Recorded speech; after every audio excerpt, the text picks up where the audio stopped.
On dit que le climat se réchauffe parce que c'est une réalité que l'on peut voir. Par exemple, la taille des glaciers dans les Alpes dépend du climat. Plus les étés sont chauds, plus ils fondent. Et si tu compares des photographies de glaciers des Alpes il y a 50 ans ou 100 ans avec des photographies récentes, on voit de manière très claire l'effet de ce réchauffement sur les glaciers. On peut aussi le voir en observant les mouvements des oiseaux, les mouvements des insectes. Plus le climat se réchauffe, plus ils vont se déplacer vers le nord, par exemple.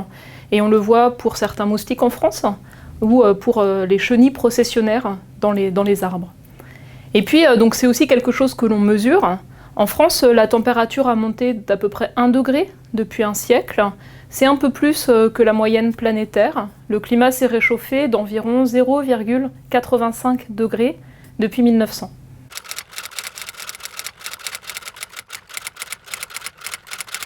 Le réchauffement climatique, on peut le mesurer dans l'air.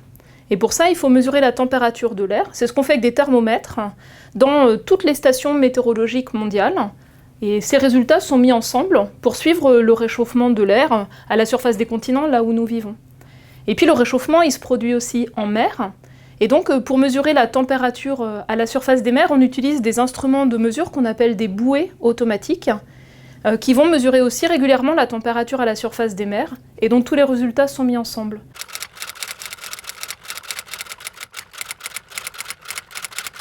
Donc le réchauffement qu'on observe depuis 1900, on l'explique principalement par l'influence de l'homme sur le climat planétaire. En utilisant du pétrole, donc de l'essence dans les voitures, du gaz, par exemple pour le chauffage, du charbon pour produire de l'électricité dans certaines régions, on rejette ce qu'on appelle des gaz à effet de serre dans l'atmosphère. Alors ils sont invisibles, ils n'ont pas d'odeur, ils sont transparents, mais ils ont une propriété extraordinaire pour bloquer la chaleur de la Terre, un peu à l'image d'une couette.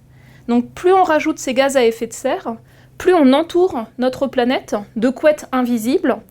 Alors au début, on ne voit pas trop d'effet, mais petit à petit, la chaleur, au lieu de partir vers l'espace, réchauffe l'atmosphère, l'océan, et entraîne tout un ensemble d'impacts pour les êtres vivants qui vivent sur la planète.